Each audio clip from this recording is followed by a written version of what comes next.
So there were a number of conclusions the committee came up with that I will share with you now. Excuse me while I go through the pages here. And so the document's available online, so you can look through all the various conclusions and the discussions of the conclusions in the report. Obviously, I'm not going to be able to go into it here, but I'll go through with you some of the key findings here. The dossier compiled by Christopher Steele formed an essential part of the application to the Foreign Intelligence Surveillance Court to obtain surveillance on Carter Page. So reconfirming that the Clinton DNC-funded dossier was essential to the FISA warrant targeting Carter Page and then indirectly the entire Trump team. Executive branch officials did not notify the Trump campaign that members of the campaign were assessed to be potential counterintelligence concerns. So people like Manafort, people like George Papadopoulos, who was a hanger-on with the Trump team. He was part of their Foreign Intelligence Advisory Board. And then, of course, Carter Page, who was also on their radar screen, the Trump people were never warned about. So that's the complaint there. And, of course, it was the Obama administration who refused to warn the Trump administration that there might be issues they need to be concerned about. When asked directly, none of the interviewed witnesses provided evidence of collusion, coordination, or conspiracy between the Trump campaign and the Russian government. No evidence of collusion between the Trump campaign and the Russian government. Why is there a Mueller investigation? Why is there a Mueller investigation? That was what he was hired to investigate. Now, I understand he's targeted Manafort and this issue of General Flynn, which is also interesting. But why is he still operating as it relates to Donald Trump?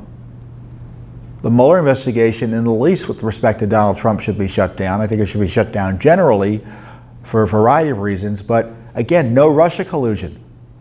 What is he investigating? There is no evidence that Trump associates were involved in the theft or publication of Clinton campaign-related emails, although Trump associates had numerous ill-advised contacts with WikiLeaks. So again, the theory that the left was putting out there is that somehow Trump and his people illicitly conspired with those who hacked the DNC and other email accounts that were released. And they were doing it knowingly, and they were doing it as part of an effort to steal the election. But there's no evidence that took place. Now, the report does detail some communications they had with WikiLeaks, which was one of the vehicles for getting these emails out that were hacked, and they were ill-advised. I wouldn't talk to WikiLeaks personally. So, but still, no links to the DNC hacking. The law firm Perkins Coie hired Fusion GPS on behalf of the Clinton campaign and the Democratic National Committee to research candidate Trump's ties.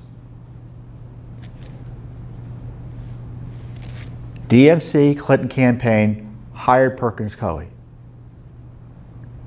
Now, James Comey on TV yesterday pretended not to have known, or he says he did not know even to this day that took place. I don't believe that, but here's confirmation, so he can't say he doesn't know anymore. Christopher Steele claims to have obtained his dossier information. Now, Christopher Steele was hired by Fusion GPS to target Trump. Again, Clinton hired Fusion GPS, hired Christopher Steele. Christopher Steele is an agent of Hillary Clinton. Claims to have obtained his dossier information second and third hand from purported high-placed Russian sources such as government officials with links to the Kremlin intelligence services. Steele's information from Russian sources were provided directly to Fusion GPS and the Clinton law firm Perkins Coie, and indirectly to the Clinton campaign. So I looked at the report details on this. So this is what happened. Steele is talking to these Russians, second and third hand sources, I'm not sure how that works, and Steele's providing the dirt to his bosses at Fusion GPS, who are briefing the Clinton campaign. So the Clinton camp knew what was going on here. And what's interesting is we still don't know who those Russian sources are. The American people don't know, the Congress doesn't know, because the Clinton vendors here, Fusion GPS, is refusing to divulge the sources. And so is, now Christopher Steele won't even testify.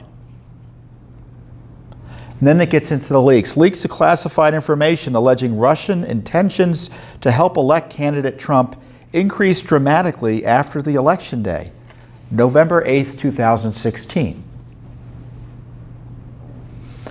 Now, a lot to go through there in that one conclusion, because when you look at the report details that the Obama administration's intelligence community report on Russia that was issued, I don't know, December, January of 2016 or 17, there's little doubt the Russians were trying to mess with us.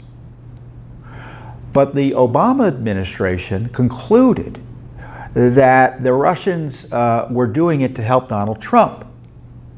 Now, I encourage you to go back and read that report, and you'll see there's not much there to support that allegation. And indeed, the Intelligence Committee concludes that that allegation was the result of substandard tradecraft in intelligence matters, and that the report generally was handled in an unusual way, which I interpret to be rigged. So this was, again, a politicized report that concluded that the Russians were trying to help Trump as opposed to just mess with us generally. And there's reason to suspect that conclusion.